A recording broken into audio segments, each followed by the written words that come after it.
I learned something new today.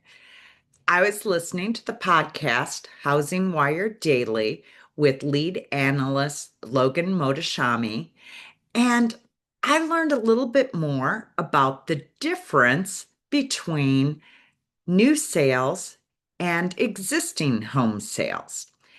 Logan is a very enthusiastic, passionate person.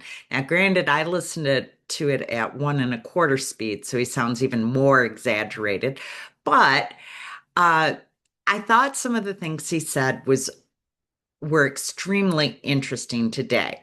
So I looked at the transcripts, and one of the things that I pulled out was he said, "So we're not back to normal, but we're good enough to have a sane housing market." Now, I knew that. Everyone in the industry knows that COVID made the housing market insane, and we've been waiting to get back to it. And we keep looking at the stats, and a lot of people are talking about a buyer's market, but that depends on where you are. So, some of the other things that were said, this is Ruth. Something else that Logan said was, and that has always been my thing since mid 2020, where people were talking about big, major deflationary crashes in the home prices on a nominal basis. Things we haven't seen since the Peloponnesian War. I laughed out loud when he said that. And then he commented, even worse than 2008. So that was a little surprising. Then he continues, that wasn't really going to be the case with inventory. But the problem was that when you have shortages, and I'm an active inventory guy, as long as I have active inventory over 1.52 million, I'm not a low inventory guy, but this was very different. Well, when he's having a conversation with somebody else, it's really hard to pull out the transcript of it to get a feel for what he's saying. But one of the things that people in the industry have always talked about, and you can look at one of my older videos about, is this a housing bubble? That 2008 was completely different than where we are today, that there still is a housing shortage. We've known that since long before COVID.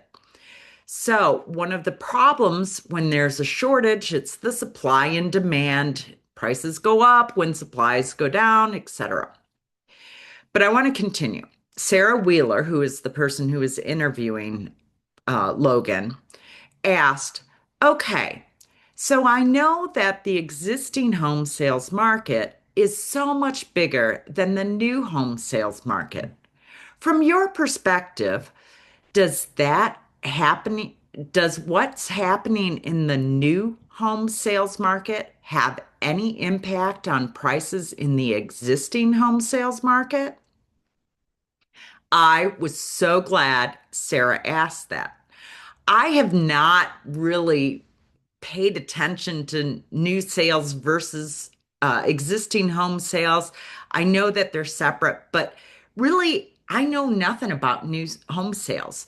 A lot of times, the new home sales builders have their own mortgage company, and their rates will be really different because they buy in huge bulks of uh, futures when it comes to interest rates. And so they have a whole different spectrum. And you can get negotiated items for the new construction that, well, that'll kind of influence what the interest rate is that they give you, or, the whole negotiations on new home sales are completely different. So, anyway, Sarah says this, asks this, and Logan goes ballistic. If you want to listen to Housing Wire Daily, the podcast was on August 25th of 2025, and you can hear him go nuts. But he replies, and I'm putting this in a condensed version. And this is why we try to teach people what's happening in the resale market is different because you could have times where the median sales price for new homes really takes off because of the makeshift sales prices. And that has nothing to do with existing home sales market.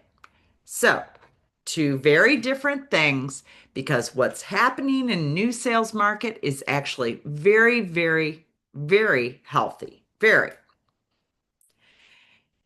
I mean, I'm what was I, it's a little hard. Like I said, I'm doing transcripts. He continues. I mean, what was the whole thing in 2022? We need rates to go higher to put home builders on their. And that's what's happening. They're making deals. Okay, so new home builders have a lot of, this is me now, new home builders have a lot of inventory. And so they, I don't know how to translate it. All right, so back to what Logan said. The new home sellers are efficient sellers because they sell homes as a commodity. So that really doesn't apply too much with the existing home sales market because there's a divergence in the pricing. And I've just I've seen that mixed up so much because if you did, they would be wrong for 3 years. Back to me again. So what we would see is new home sales might stall because there's not, or existing home sales might stall because there's not any inventory because people were afraid of COVID. No call. I'll come back to you. Hello, Next Mortgage. This is Ruth. How can I help you? So he said that if you mix them up, you would be wrong for 3 years. Then he continues, you would go, so you would show the census data like some of these clowns do and actually go, oh my God, home prices are down 23%. In reality, they're not, because that is not existing home prices. And when it comes to new home prices, it has to do with the builders wanting to make a huge profit. And if they don't have buyers, they stop building. And that's when prices go down. Or when they have too much inventory. Well, wait. Um,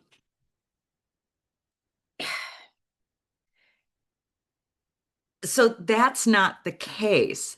The case is that builders they go simply by supply and demand and can manipulate the supply. If the demand's not there, they stop building. If the demand's there, they start building and they charge higher prices. So that's why, and what I learned today, there's a difference between new home sales and existing home sales. The majority of the time, what we're dealing with when it comes to statistics out in the world is the existing home sales. And new home sales, if that's what you're looking for, if you can find a house that you like, you can negotiate the price, and that's great. Chances are, when you're looking at the average median price, what I'm seeing in the Asheville, North Carolina area is that they're building smaller homes and therefore smaller prices. Whereas down in Marco Island, they were building the bigger homes and huge prices. So it's not like you can really compare apples to apples across the country because trust me, Asheville and Marco Island are two completely different markets. Have a great day.